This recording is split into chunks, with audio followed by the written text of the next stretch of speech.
What's up with it? It's Attie Baby. We on This Only Happens in Ohio, and we keeping it pushing.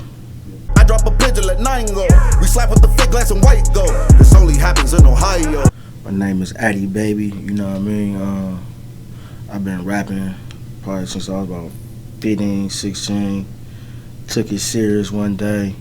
I seen J Management. He was a rap with Push Up Boys, still with Push Up Boys. But he seen us in the club one day, me and my dude Bortney, and asked us, do we rap? But at the time we did, but we wasn't taking it serious. So like ever since then, that's when we started taking it serious. That was back in like 05, 06.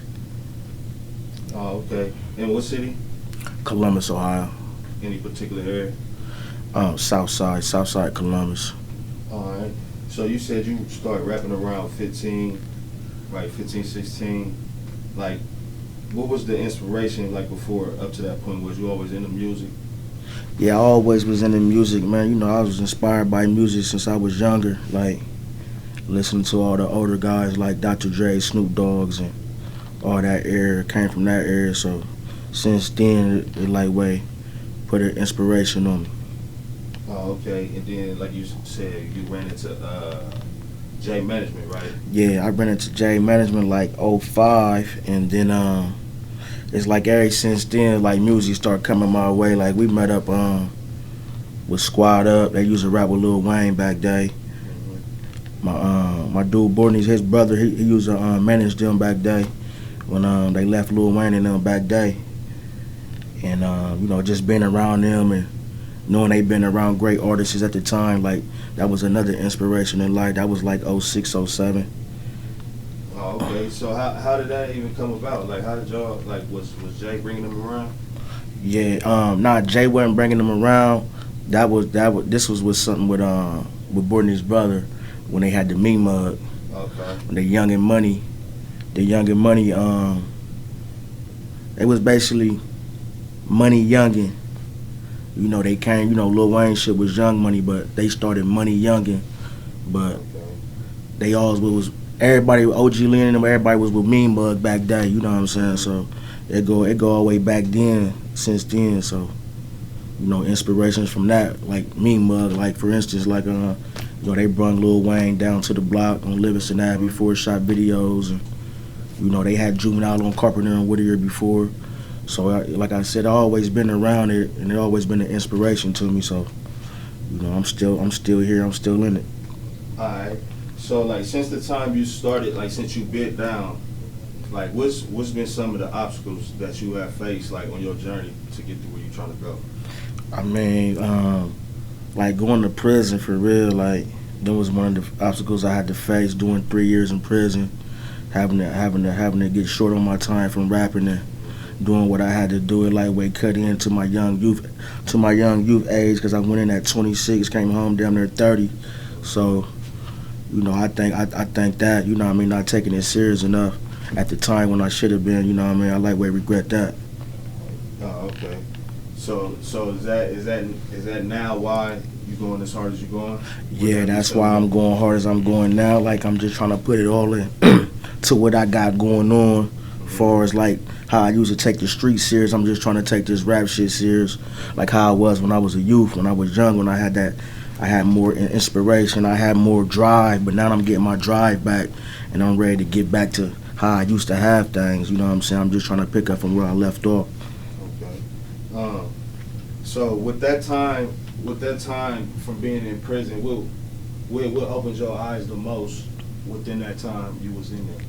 I mean, it opened my mind up, like, man, like, don't take life for granted, man. Like, man, get to it, you know what I mean? Like, keep going, it made me more hungrier, you know what I mean? Even though through the bad days, I got through it, you know, working out, working on my technique in there, like, rhyming to myself, rhyming in my head. I always try to go off an instrumental beat, even though when I was in there, everybody bullshit around rap, you know what I mean? I always try to keep that in me until I did get back to the streets.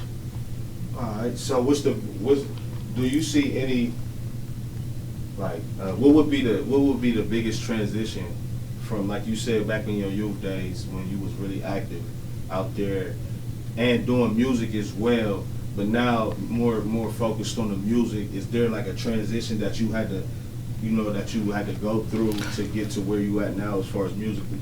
Yeah, cause I was more of a kid back then, and like now the transition, like I understand it. I understand the game a little bit more now. Like I understand the business a little more. I like understand what I gotta do. It's just up to me to get the people what they need and keep pushing and keep driving. All right. So would you consider yourself an artist or a businessman? I consider both. How so? Artist and businessman, cause you know what I mean. I can also be a businessman. Far as like in the music game, I think I can handle the business. If it came my way, I know I can handle the business. I'm ready for the business now. You know what I'm saying? And far as an artist, like I'm always be an artist. That's just something I love. You know what I'm saying? So that's my passion. That's what made me start as an artist. You know what I'm saying? To be an artist. So. So, through your journey since you started and since you playing the game as well, to somebody who just now starting or having a rough time, what would be some some words that you could give them to keep it going? Shit, keep pushing, man. Like to the youth that's coming up rapping, just keep rapping. It might seem some days where it get hard, where it feel like ain't nobody fucking with you, ain't nobody listening to you, but shit, it's always somebody listening to you or trying to hear you, but you just got to keep it pushing. And the advantage that you young guys got these days, like we ain't had social media platform back then, so I feel like if we had a social media platform back then, the LA boys probably would have blew or had a better chance to blow. Not making that an excuse or nothing, but the platform you guys got these days, you gotta take advantage of it. It's big. All right, so go ahead and tell them what you got coming up next, and like, you know what I'm saying, like all your social media handles and everything, and what's out and where they can go find it, just the whole spiel. Yeah, we got Cold Water, Hot Water. That's doing real nice right now. And that's streaming on all platforms. That's everywhere right now. YouTube video coming soon on that. New song coming up. Me and Fat Tweezy just done something, so be looking out for that. That's coming up too. And just working on a little project. I really ain't got a name yet, but I got shit in order for a new project too, so be looking out for that. That where they can find you, your social media handles? Social media handles, you can find me on Instagram, Attie Baby _22. You can find me on Facebook, BA, or type in Attie Baby on Facebook. I got my YouTube page, just type in Attie Baby. That's pretty much it on the. Yeah. All right, bet. Shit. Anything else you wanna, you wanna tell them before we get out of here? Thanks for This Only Happens in Ohio for having me. You know what I mean? I appreciate that. And you know what I mean? We got more up and coming shit we're gonna rock with. I drop a pigeon, let 9 go. We slap with the fake glass and white go. This only happens in Ohio.